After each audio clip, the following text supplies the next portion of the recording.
Welcome back to Course Hacks for Higher Ed. We're here to share our secrets to a rewarding and restorative higher education experience. Our topic today is working in community and leveraging that community to help you gain powerful focus and have fun in the process.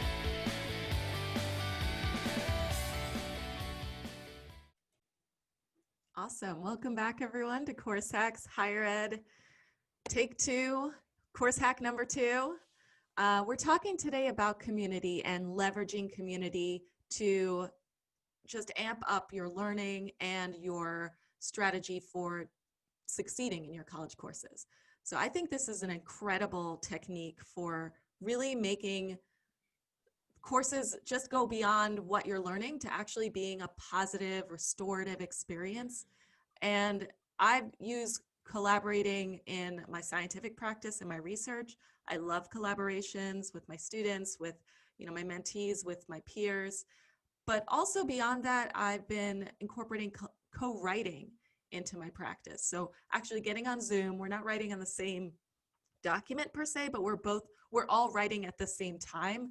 And just that little added pressure of co-writing really makes a difference. So I think co-studying, co-writing, collaborating, connecting with your community can be really powerful.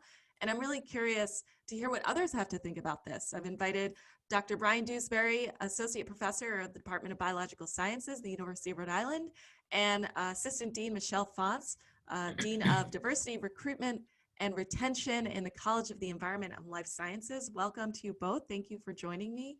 I'm really curious to hear what you have to say about this. What role can community and sort of a structured community where you make a time and place to meet people to do certain things, how can that affect students and how they take their courses, how they do in your classes, how they go through college?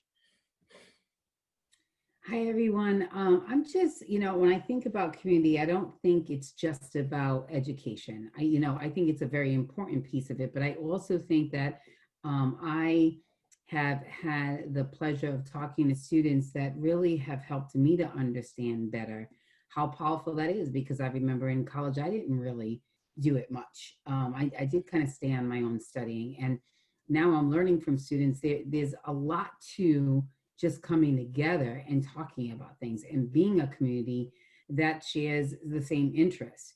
But as far as study groups are concerned, I've learned from the students that I work with that when they take the time to be together to have a conversation about the class that they're in, they find that they're not alone and that the people have the same kind of issues and concerns in their class. And sometimes you need to know that, because you can get really kind of sad and frustrated about things because you're sitting on your own. And when they come together and have a conversation and say, oh, I have the same problem, and they try to work it out together, it just makes a difference in how they learn and to feel supported. Like, that's a huge piece. But also just wanted to say with, what I'm finding, especially nowadays, is this isolated feeling, because some students are having to go to school from home now, and they're not in the dorms and they don't have that space. So I think it's even more important now than ever, just like we're doing right now, getting on the screen and talking to each other. I think they need it so much. And I do hope that they continue to do that, because I've seen the real fruit of it, and they do much better in their classes. I'm curious, Michelle, you said you didn't really do this when you were in college. I didn't either at first. I remember looking at students that were really successful and wondering, what is it that they're doing? Right. And it was a discovery. And I think that it started for me only when I got into my major. I think when I was going through all of my core courses and discovery, I stayed on my own. It was when I got into communication classes, which forced it. We had to do group work. And I think I learned a little late in the game, but I don't remember doing it much other than when it was, I had to for my classes. But now that I'm, in this position in sales, I get to see students doing it all the time, and they are the most successful students. And students always hate the group project, but it's so good. Brian, do you have group work? Do you encourage group work in your courses? I do. I mean, it's a major part of the course, and it's going to be a little different in a pandemic situation, but I want to circle back to just something Michelle said about when she discovered it, right? For me, it was a literature class where the professor had us read Up From Slavery. And we didn't just read it, we had to read it as a group and come to class and lead a discussion as a group. And I remember thinking, like, can I just read the thing and kind of tell you how I feel? But what happened was, because we had to meet and talk about this work, you're hearing people reading the same text and hearing different perspectives, right? So you're learning about the text and how different people internalize it in ways that probably wouldn't have come out in class had we just discussed it as a group of 35 students. I think Michelle's point about doing things better in group, let's talk about this for a while, because there's a whole psychology behind it. And it's one that I am intimately familiar with because, as your audience knows, I teach introductory biology. It is typically the first science class of my students at college, all right? And having done this for a while now, I am very aware that there are cues that can be given off in the physical environment that can make people, that can trigger the inner, doubts or fears they may have about this class. And so you come into this room and you might just have this mindset, it is me against everybody else. You may not articulate it that way, but what happens is, as soon as somebody raises their hand and answers a question correctly or seems to respond to the professor in a way that indicates they know something, then all of this self-doubt starts to creep in, right? And Michelle talked about those groups coming together and realizing, well, wait a second, we all on the struggle bus, right? Right? Not everybody's holding the ticket and waving it, but you'd be amazed at how many other people are trying to figure this stuff out just like you. So I think, Nell, it's not just that communities are valuable. I think that professors have to structure their classrooms so that community formation is just a built-in part of the curriculum, right? It's not just. I agree with you, Brian. But I got to stop you there, because let's get real. This is course hacks for a reason. Professors aren't necessarily structuring their courses this way. So what can we offer in terms of a strategy for students to get around that? Because not every professor, especially now during the pandemic, when a lot of faculty are switching to online for the first time, they're not creating that structure for you. They're not necessarily, I'm just talking in general here. They may not necessarily be structuring their courses in such a way to encourage this kind of positive social psychology. So you can do it on your own. I guess that's my point, is because in a sense where everyone's on Zoom now, it is easier than ever in some ways, not in all ways, but in some ways, to form these groups. Right.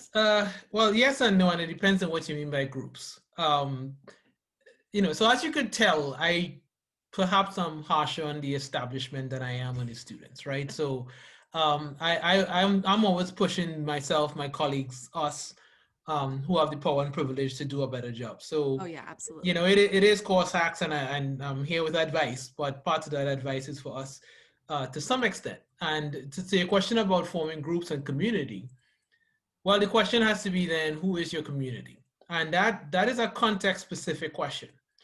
So the people that may inspire you to hit that next level in your work or to really engage and be excited may not always be your classmates. In a pandemic situation, it might be your siblings, it might be your parents, it might be your cousins, right? Or it might be those people that in that breakout group in Zoom, right? So the important thing is, well, it is important the who, but it's probably more important to ask yourself who that community is. So I would even take a step back and say, identify who your support structure is. Write that down, right? If you had to, list 5 people to whom you would go to for emotional support, financial support, physical support, or what have you, and perhaps people play different roles in your life, figure that out first and foremost before you start designing a study plan, right? It might be one other person, it might be a group of 5, which is plenty, but I think you as a student are going to have to ask yourself, in this context, who can be my support group? And how can I work with them so that we are lifting each other up? Yeah, I like to tell my students also, like think big, like that's the URI motto, but progress is Why you made laugh? Why you gotta laugh? because yes, think big, but progress on your courses, progress in your learning is about Mhm. small steps, Right, little right. things, right? So if Mhm, you can mhm, find one other person, it doesn't have to be five people. If you find one person that you want to, they don't have to be in the same class. It could be a relative, like you said, it could be mhm, anyone really. You could say to your, grandparent, hey, can you sit and in Zoom call with me and just, you don't have to say anything. I'm just going to work during this time. mhm. So I think it is important to be creative about who you tap to kind of create the space in your schedule, the space in your mind to focus on that work. I, one of the things that I think is really important, though, since we're talking course hacks, is I have found that there are a lot of students, especially in the sciences, pretty introverted and shy about what we're talking about, to reach out and talk to people. So, a strategy around that, I think, is, you have to go outside of your introverted box, right? You've got to reach out. In order for you to be successful, sometimes you've got to go outside of your limitation. And so, I'm remembering a specific student that I worked with a couple of years ago that I thought about while you were both talking. And I had to challenge her to find one student in her class because sometimes you do need a person in a class that you're struggling with, right? And you don't feel comfortable talking to the professor. So I said to her, what I want you to do is really think about when you've been in class at this time, it was, you were able to be in class. Um, see if there's somebody that you think you say hi to frequently, somebody, and then just find out how, do you have an email address, and reach out to them and say, hey, do you want to connect? I think that that is a big struggle for some of our students. Our extroverted students, I don't worry about as much, right?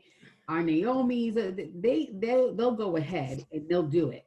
But the student that is usually isolated, it's really hard to think about my support network and I'm going to reach out to them. But if they just start, like you said, with one person, and I challenge, if they're in a class that's hard, they do that as well as go to the Academic Enhancement Center because they have one-on-one tutoring that you can do online as well. So I just wanted to put Well, that. I think part of it may be an issue of like, finding that sort of social interaction to be overwhelming, but it also could be a value that you hold, maybe an unexamined value that you feel like I should be doing this alone, right? That idea Mhm. that, oh no, I should be smart enough to do this all on my own. I Right, shouldn't right, need to reach out for help.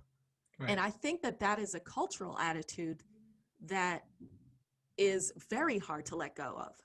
right. But, and so it's almost like I am clenching my fist as I say it because I feel like I have felt that feeling, when I was in Well, well, college. well, Nell, you're absolutely right that it's at least the evidence has suggested from many different perspectives that it is quite a cultural value. Um, and I can tell you, as a professor of an introductory class, one of the things I have to work hardest at in the first month of class is to convince students to let go of that. I understand it because I felt the exact same way, and I took it all the way to my C in biochemistry, right?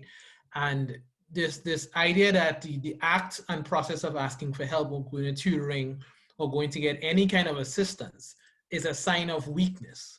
I have seen that debilitate so many students that by time I am able to get them to feel okay with having that conversation, we're talking now just about trying to recover any kind of grade. So the earlier you can sort of establish a normative culture of, I didn't quite get this last piece. Let me go on, let me email the professor quickly, or let me talk to my room. The sooner we can get that as a sort of a normal part of learning, not that you're weak or not that you're not good enough, that's just part of what it means to learn.